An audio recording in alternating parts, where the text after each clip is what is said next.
Saga Storyfy présente Tailleur de vie ou Le voyage immobile. Écrit par Frank Fliman. Lu par Sylvain Patache.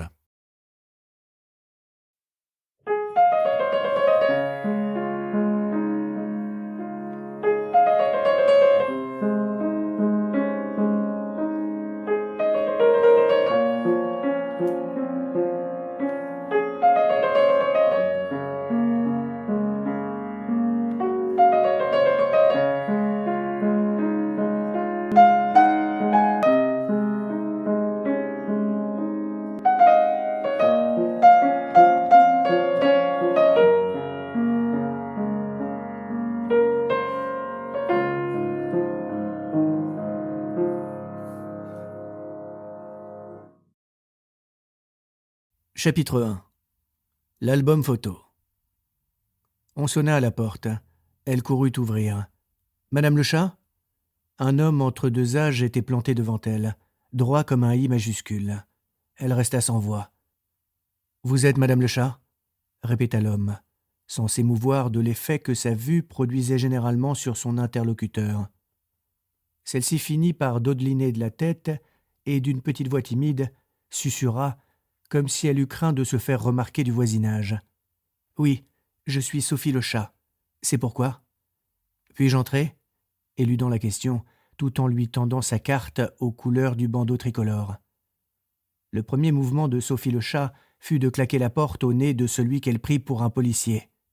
Moins dans un réflexe d'irrespect que d'affolement, par volonté de se protéger, elle et sa famille. Que lui voulait-il ? Elle sentait qu'une telle visite n'augurait rien de bon. D'instinct, elle répugnait à laisser pénétrer dans sa vie tout élément perturbateur qui menaçait d'en rompre l'équilibre. Elle pensa trouver une parade, une bonne excuse devant laquelle même l'homme dépositaire de l'autorité publique ne pourrait qu'obtempérer. « C'est que je suis avec mes enfants. » L'homme entendit l'argument, mais resta de marbre. Il se contenta de la fixer de son regard déterminé et scrutateur, sans bouger. Un duel muet s'engagea. Plus les secondes s'égrenaient, plus Sophie le chat sentait qu'elle perdait du terrain. Elle finit par relâcher la poignée de la porte. Il y vit une autorisation de forcer l'entrée.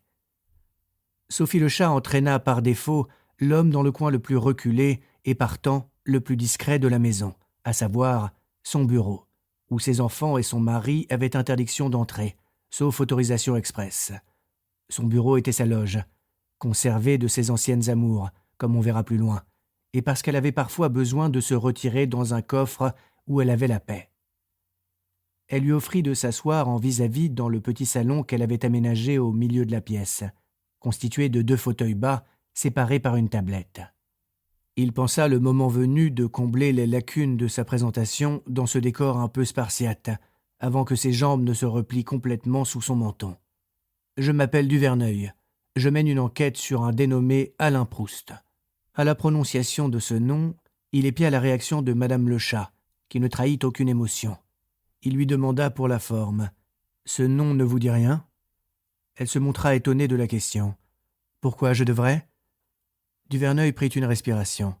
« Je ne sais pas. En tout cas, lui semble très bien vous connaître. » La surprise de Sophie le chat redoubla. Comment un homme qu'elle ne connaissait ni d'Ève ni d'Adam pourrait-il lui être familier ? Il lui semblait qu'en la matière, une certaine réciprocité était de mise. « Peut-être le connaissez-vous, mais sous un autre nom », énonça Duverneuil en manière d'hypothèse. Pressé d'en finir, Madame le chat lui demanda s'il n'avait pas une photo de cet homme. « J'allais vous le proposer, fit-il, agacé qu'elle soit chaque fois à l'initiative de l'échange. » Ce comportement ne laissait pas d'intriguer Duverneuil, habitué des interrogatoires, et de l'exhorter à la plus grande vigilance. Les sens en alerte, il jetait des coups d'yeux à la dérobée tout autour de lui. Il savait par expérience qu'un lieu peut en apprendre beaucoup sur son propriétaire en dépit de ses silences, mais peut-être aussi et surtout sous couvert de ses paroles, dont d'aucuns usent à l'envi pour masquer la vérité, parfois même sans malignité aucune. Chacun étant tenté par un mouvement naturel d'adapter son discours à son interlocuteur à seule fin de lui complaire. Il remarqua qu'il y avait des photos partout, collées sur les murs, disposées sur les meubles, certaines dans des cadres, d'autres nues, debout ou bien couchées, isolées ou allant par grappes. L'ensemble composait une mosaïque de formes et de couleurs hétéroclites qui brouillait la vision qu'on en avait. C'est bien simple. Une vie entière était exposée ici, au vu et au su de tous, et on n'en voyait pas davantage que si aucun cliché n'était exposé. Quel paradoxe! Qui sait même si déballer ainsi sa vie n'était pas une façon très subtile, insidieuse, de la dissimuler, nonobstant une apparente transparence, qui pouvait confiner à l'obscénité. Du moins, pensa Duverneuil, Madame le Chat ne s'enquiquine pas à continuer des albums. Tous ses souvenirs sont en accès libre, pêle-mêle. Du bon usage des photos. Voilà un sujet sensible, épineux, qui pourrait constituer un sujet de l'épreuve de philo du baccalauréat, sur lequel notre homme s'était maintes fois interrogé. En fallait-il? Un peu, beaucoup? Des récentes, des anciennes? De toute la famille, des amis? Du quotidien, des grandes occasions? Des imposés, des choisis? Des mises en scène, des prises sur le vif? Et qu'en faire au fur et à mesure des années? Il semble que certaines personnes se donnent bonne conscience par l'usage des photos. Regardez, mes enfants sont partout. Voyez comme je suis une bonne mère. Il est facile d'élaborer des conjectures et des théories. Cependant, au moins pour cette fois, il se garda bien d'en tirer la moindre conclusion, afin de ne pas se départir d'une prudente neutralité, sans laquelle, il le savait, une enquête peut prendre un pli définitif, le mauvais, qu'il est très difficile ensuite d'effacer. Cette méthode avait donné par le passé de bons résultats. Elle n'excluait certes pas d'user de ce flair si précieux qui profite au limier quand il est sur une piste. Cependant, n'en déplaise aux Sherlock Holmes ou aux Hercule Poirot en herbe, la réalité de terrain est souvent bien moins palpitante et spectaculaire que les romans de Conan Doyle ou d'Agatha Christie, puisque, aussi bien, nulle tête pensante ne s'applique ici à dérouler à l'envers, en cherchant à perdre le lecteur en chemin, le fil de l'énigme dont l'issue est le plus souvent connue par avance de l'auteur. Duverneuil défit sa sacoche et en sortit un album photo traditionnel, aux pages cartonnées, reliées entre elles par une spirale, à l'intérieur duquel les photos sont assemblées, 2 ou 3 maximum par page, protégées par un film plastique fin et transparent. C'est ainsi que les familles se constituaient des souvenirs à l'époque de l'argentique, avant la révolution du numérique, prenant la forme de volumes dans une bibliothèque, époque où chaque photo constituait un enjeu, puisque le nombre de clichés par pellicule était limité et qu'il fallait ensuite se rendre chez le photographe pour les faire développer. Il ne fallait donc pas gâcher la pellicule. Chaque invention acquiert par l'usage son vocabulaire propre. Hormis les polaroïdes qui déglutissaient leurs photos par la bouche dans la seconde qui suivait la prise, pour les appareils classiques, des jours, des semaines, parfois des mois, pouvaient s'écouler entre le moment où la photo était prise et celui où on pouvait la voir en main. À trop attendre, cependant, la qualité de la photo pouvait en pâtir, de sorte que, bien souvent, pour finir la pellicule, on prenait des photos en doublon, souvent des enfants, se donnant pour prétexte un éventuel loupé, photo qui, bien souvent, irait alimenter généreusement la collection des parrains, marraines, amis ou grands-parents qui étaient obligés, en vertu d'une loi sociale non écrite, de s'extasier, comme à la réception d'un trésor. Ces clichés subissaient une métamorphose, décrivaient ainsi tout un détour. Elles partaient chenilles pour revenir papillons, posant leurs ailes sur une étagère ou épinglées dans un album. Elles réservaient leur lot de surprises. On ne se souvenait d'avoir pris tel cliché. On discutait de l'exposition à la lumière, trop, pas assez, de l'angle choisi, quand ce n'était pas que la photo était ratée, le sujet coupé par suite d'un mauvais cadrage ou bien flou, car la main avait tremblé.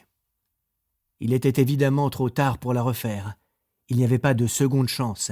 Chaque photo était une sorte de mini-événement qui célébrait, du moins aux yeux de l'apprenti photographe, à l'instant T, des instants qui paraissaient devoir être soustraits au néant et à l'oubli. Duverneuil déposa l'album sur la tablette qui les séparait, en direction de Sophie le chat. Il lui laissa le soin de fendre ses pages. Elle l'ouvrit comme un livre, commençant par la première page, puis les tournant après avoir appesanti son regard quelques instants sur chacune. Il épiait sa réaction. Il s'insurgea de ne lui en découvrir aucune. « Vous ne remarquez rien ?» s'impatienta-t-il.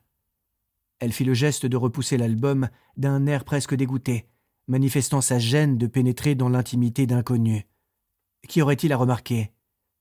Duverneuil, qui avait les genoux qui lui barraient le menton, fit un bond de ressort bien malgré lui. « Enfin, cela crève les yeux » tempêta-t-il. Sophie le chat agita la tête. « Non, vraiment, ce sont des photos comme il y en a dans toutes les familles. Baptême, communion, mariage, Noël, Nouvel An, la litanie habituelle. » Il l'invita à en choisir une au hasard et détacher plus particulièrement son attention sur les visages. Elle fit mine de s'appliquer, mais l'album retomba sur ses genoux. « Vraiment, je ne vois pas où vous voulez en venir. » Il s'énerva pour de bon. Il lui arracha l'album des mains, tourna ses pages. « Tenez, là, la photo de mariée. C'est on ne peut plus clair. La mariée, regardez bien. Vous ne la reconnaissez pas ?» Sophie le chat fixa ses traits pendant plusieurs secondes, jusqu'à ce que, enfin, un afflux de sang empourpra son visage. « Ah oui, en effet, elle me ressemble. Beaucoup même. On dirait presque que c'est moi. »« On dirait » reprit-il, ayant atteint le paroxysme de l'agacement. « On dirait. Mais où je ne m'y connais pas, où c'est vous. » Il hurlait presque. « Sauf à ce que vous ayez une sœur jumelle ou un sosie entretenant avec vous une extraordinaire ressemblance, il ne peut s'agir que de vous. » Il prit une inspiration pour retrouver son calme et reprendre plus posément le cours de l'entretien. « Vous êtes mariée ?» lui demanda-t-il sur un ton radouci. Elle inclina la tête. « Je suppose que vous avez des photos de votre mariage. Pourriez-vous me les montrer ?» Il leva les yeux et balaya la pièce d'un regard circulaire. Il se demandait si ce bureau concentrait la collection complète des clichés d'une vie ou s'il y en avait encore dans d'autres pièces. Lisant dans ses pensées, Sophie crut devoir se fendre d'un commentaire. « Je suis très photo. » Cette remarque, plus qu'une évidence, constituait à proprement parler un pléonasme. On aurait presque pu dire un cliché. C'est ici que j'en ai le plus, mais il y en a un peu partout dans la maison. Enfin, façon de parler. Il serait plus juste de dire beaucoup partout. Ici, ce sont les photos qui me sont les plus chères, les indispensables, notamment les photos de famille. Mes photos de mariage ne sont pas loin, mais elles sont compilées dans un album, comme il se doit. Elle se dirigea vers un meuble bas dont elle rapporta un album relié dans une peau simili-cuir imprimée de dorure. Madame le chat posa l'album à côté du premier, orienté cette fois dans la direction de son interlocuteur, comme une réponse à ses interrogations. Duverneuil s'empara aussitôt de l'album et entreprit, d'un geste nerveux, d'en tourner les pages. Il ne prenait pas le temps de consulter chaque photo. Son œil exercé, guidé par un instinct très sûr, était en quête d'un cliché en particulier. Il pila soudain, tel le chien de chasse qui a levé un gibier. Peut-être par acquis de conscience, et surtout pour dissiper toute hésitation du côté de Madame le chat, qui pouvait se montrer rétive à admettre certaines évidences, il reprit la photo correspondante du premier album et les plaça côte à côte. « Là, maintenant vous y êtes, est-ce assez clair ?» Il avait l'impression de traiter son interlocutrice comme une enfant, qu'on place devant le jeu des 7 erreurs. Enfin, cette fois, la partie lui parut claire. « Mais, octa-t-elle, c'est moi ?»« Mais oui, bien sûr. Maintenant, je me reconnais. Et qui est cet homme ? Ce n'est pas mon mari. » Duverneuil fut soulagé. « Certes, cet homme à côté de vous n'est pas votre mari. Et pourtant, c'est exactement la même photo, vous en conviendrez. C'est le même décor, les mêmes corps, les mêmes habits. On pourrait les superposer. Seule la tête de votre mari a changé. » Un pli creusa le front de Madame le chat, indice qu'elle fournissait dans ce moment un effort de réflexion intense. Mais comment est-ce possible ? Duverneuil lui exposa les hypothèses qui formaient le fruit de ses déductions. Ou bien vous avez pris 2 fois la même pose avec 2 hommes différents qui ont revêtu le même costume, ou bien vous avez un sosie qui a posé aux côtés de cet homme, à moins que ce soit le contraire, que vous ayez posé avec votre mari après avoir posé avec cet homme. À chaque hypothèse, qu'elle jugeait absurde, Madame le chat agitait la tête pour les balayer l'une après l'autre, mais elle ne put réprimer un balancier de la main à la dernière suggestion. « Après cela, je ne vois plus qu'une solution, » conclut Duverneuil. Madame le chat, qui ne semblait pas en capacité de réfléchir par elle-même, leva sur lui une paire d'yeux luisants d'espoir. Ou bien, il s'agit d'un photomontage. Madame le chat acquiesça aussitôt, estimant que c'était la seule hypothèse un peu crédible.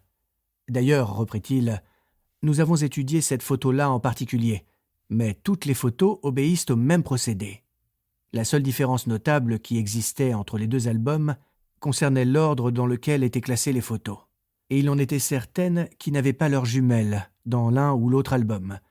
Ce fait seul dérogeait à la logique qui présidait à la gémellité de ces deux albums et ne trouvait pas non plus d'explication à ce stade. Sophie le chat n'était pas plus en capacité de résoudre ce nouveau mystère mieux que le premier, d'autant qu'il s'était écoulé presque 20 ans depuis son mariage. Comment une telle chose est-elle seulement possible ? Se contenta-t-elle d'annoncer, feuilletant à présent l'album que lui avait apporté Duverneuil, qu'elle contemplait d'un œil un peu stupide. Duverneuil la sonda de son regard perçant. « C'est ce que je m'emploie à comprendre. » Ce fut au tour de Sophie le chat de l'interroger. « Où avez-vous dégoté cet album photo ?» Duverneuil lui opposa le secret professionnel, ce qui lui permit de reprendre l'ascendant. « Pour l'heure, je ne peux rien vous dire. » Il aurait pu évidemment livrer cette information qui constituait peut-être un fait anodin, mais qui pouvait tout aussi bien revêtir une importance capitale. La vérité se loge bien souvent dans les détails. Il savait par expérience que toute indiscrétion, même à son corps défendant, pouvait fuiter et fausser le cours de l'enquête.